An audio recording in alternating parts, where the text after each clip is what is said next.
for no reason, because you guys didn't care if I did that. No, I'm like, oh hey Andrew, and you start giving her shit. And it wasn't like you came home and like I went to your house and suddenly you were starting shit with Patty. Like No.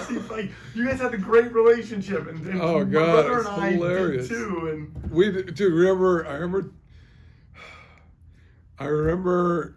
Well, there's so many stories. Talk to me. I Bring it remember up. being at your house with Albert and John. Yep. And we somehow found porn. Yep. And watching it in your downstairs Yep. family room. Yep. And everybody casually grabbing like a seat cushion. Yep. Or watching I porn. think, to be honest, if I remember correctly, I think I left the room only because I was afraid my parents were going to come home and I wanted to be. I swear, I'm not just saying this is a story. I didn't just leave the room to go and freaking enjoy So myself. funny. But I want to say it was to be more of a lookout. Because the way I think we found the porn is I think my parents, and I think this speaks to them being very bohemian from New York, I think they probably rented it. Or they owned it, and we It may have found been it. in the closet, Because yeah. I remember there was a day, and this goes to 85, 86 time, and I don't think this is in the movie, but I know you were there, and I remember John was there. We found $20. Yeah. And we went to Round Table. And I remember we not only all ate like freaking kings at Round Table, we then went to Stater Brothers. Yes. And I think we bought like dessert after that. And it was... Yeah, because you could get like those Hostess, remember those frosted single pies? Remember that kind of stuff? Yeah. And those like coconut ball looking things that Hostess had. Like we did all these weird Snowballs. stuff. Yes, thank you. Snowballs. But I remember that. I wish Talk to me. I Talk to wish me. to God you. I remember it was on tape, and I think you had it when you and I got bored, and we did a Siskel and Ebert skit. Oh yeah. Do you still have that? I don't know if you do, but I remember we did Siskel and Ebert, and you put a pillow in your shirt. Yeah. Yep. To imitate them, and then we reviewed your parents' Billy Joel album. Yeah, and you kept holding it up. Like We were twisting, we were turning it, we were doing a review. It was so funny. And then we did a review in that same thing of Suburbia, but of course all Yes. we reviewed was the strip club scene, and then we played the music to the strip club, and we started like dancing, like it was freaking, yeah.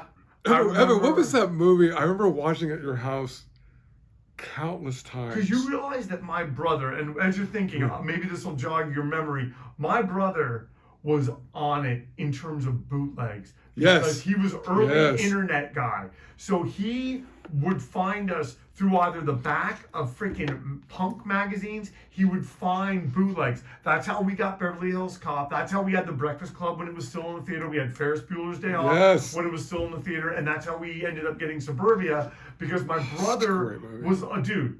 And like that movie, without you guys and that movie, I don't know what I do, to be honest. Crazy? You guys steered me in this freaking direction.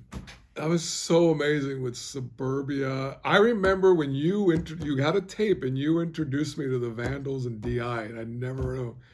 And I was hooked. Well, because The first time I heard Urban Struggle, I was hooked.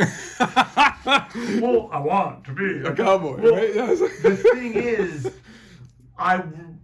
because so much of what I learned musically came from you, I remember when I got into punk, feeling especially like, wow, now I actually have something I can kind of share with him. But it's so interesting to me because like you guys got me into like New Order and stuff like that, which was before that it's Joy Division. Yeah. And like those bands, they're so important, and they're so important to like the soundtrack for us of that time, because like we would listen to that music and that was like deep music talking about deep stuff. Yes. But I don't know, we didn't like, okay, you may have. I didn't realize how deep that stuff was. Not initially, and then you get it.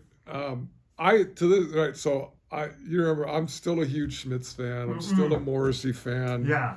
Actually, I went and saw him for my 50th birthday in Vegas. Oh, good for you. And good for you. To this day, I'll listen to it, and you catch stuff and you're like, whoa, right? You're a lyric in a song, and you're like, have I really missed that all these years? Because you did back then, you're like, that was a catchy song, and then you start like really thinking about what some of these bands were singing about, and you're like, holy cow, it was super deep, and it was put to music. I mean, you know what I miss though? Although technology, right, you can be somewhere, you can Shazam it within seconds, you can own it. You're like, oh, cool. Oh, of course. I like like now you do the rabbit hole through technology, but I miss the struggle.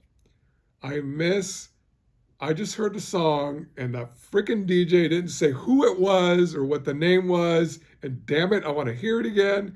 And when you figure it out, and when it's coming up, and you used to put the little wads of tape in the tape and you record it, the DJ and everything, like the prelude, and you hit the song off the radio, and then you get pissed because they're talking over it at the end. You're like, son of a bitch. And like the struggle, and then going to record stores, right? Yep. When you're like, we'd go down to on Adams, go to Music Market, and you find all the imports that you didn't even know existed from your bands.